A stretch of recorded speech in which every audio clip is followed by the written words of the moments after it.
In the heart of Milan, where the scent of fresh espresso hangs in the air and ancient streets echo with modern life, there was a young waitress named Alara. She worked in a bustling restaurant, a place that should have been full of life and camaraderie.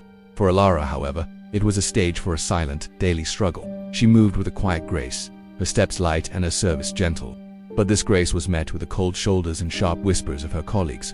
They saw her as an outsider, her dedication a silent judgment on their own indifference. It was a lonely existence, punctuated by the clatter of plates and the sting of unkind words. The bullying was subtle, a slow drip of cruelty that wore away at her spirit. A tray of drinks would be accidentally knocked over just as she passed, leaving her to clean the sticky mess under the impatient glares of customers. An important dinner order would be misplaced right before it was her turn to serve, making her look incompetent in front of the manager. Each small mistake she made, the kind anyone could make during a busy shift, was amplified, reported, and turned into a grand failure. The restaurant, with its warm lighting and cheerful chatter, became her personal gray-toned world, a place where she felt invisible and muted. Her colleagues, united in their casual disdain, created a shadow that seemed to follow her every move, making her question her own worth.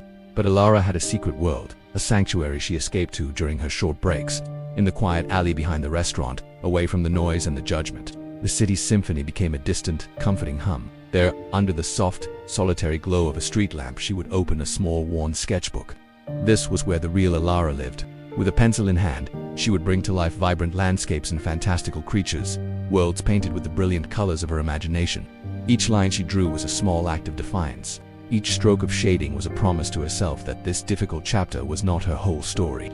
The paper held her dreams, her hopes, and the vibrant spirit that her work environment tried so hard to extinguish.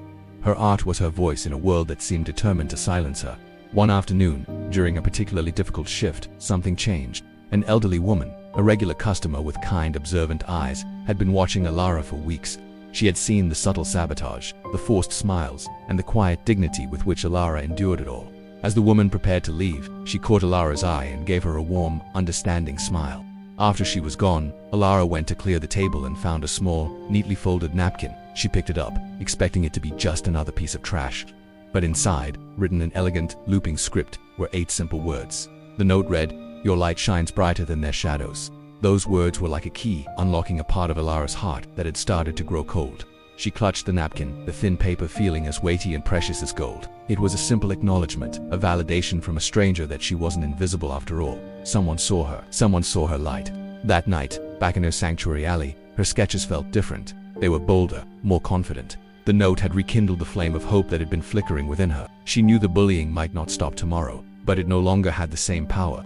Alara held on to that note, and onto the promise of her art. It was her reminder that no matter how dark the shadows cast by others, her own inner light, fueled by her passion and her dreams, would always find a way to shine through. Thank you for watching. If this story resonated with you, please like and subscribe for more content that celebrates the strength of the human spirit. See you next time.